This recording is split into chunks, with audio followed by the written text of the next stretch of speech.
सारी ज़िंदगी हुसैनियत बेचने वाला, सारी ज़िंदगी हुसैनियत बेचने वाला जब साबित करने का वक्त आया तो यजीद के कदमों में गिर गया।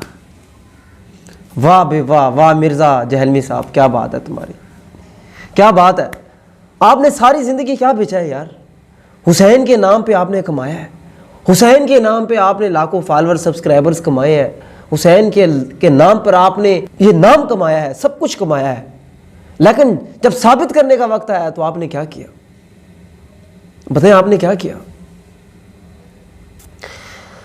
हाय हाय, वो कहते हैं ना, नादां गिर गए सजदे में, नादां गिर गए सजदों में जब वक्त क़याम आया, नादां गिर गए सजदों में जब वक्त क़याम आया। बिल्कुल वही हुआ है, खड़ा होने का वक्त था। ये तो भाई खड़ा होने का वक्त था, सच कहने का वक्त था, जुल्म के खिलाफ डट जाने का वक्त था। लेकिन आपने क्या किया। चलो यार, आप कुछ दिन पहले की अपनी बातें देख ले। कुछ दिन पहले आप क्या कह रहे थे कि इमरान खान जिसको कहेगा ये मुहब्बे वतन है तो वो मुहब्बे वतन होगा, इमरान खान जिसको गद्दारे वतन कहेगा तो वो गद्दारे वतन कहलाया जाएगा।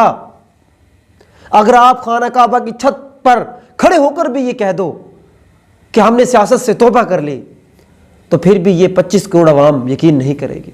तो ये थे आपके अल्फाज, ये थे आपके अल्फाज। या तो आप तब झूठ बोल रहे थे या फिर आप अब झूठ बोल रहे हैं, या वो आप तब सच बोल रहे थे या फिर आप अब सच बोल रहे हैं। लेकिन याद रखें, जो सच होता है ना उसमें बड़ी ताकत होती है, सच में बड़ी ताकत होती है, सच के अंदर अट्रैक्शन होती है। सच जो है ना इंसान को खुद ही खींच लेता है, इंसान के ज़मीर को झंझोड़ देता है। और हमें पता है सच कब कह रहे थे हम। लेकिन बात यह है कि मिर्ज़ा साहब अब तो खड़ा होने का वक्त था।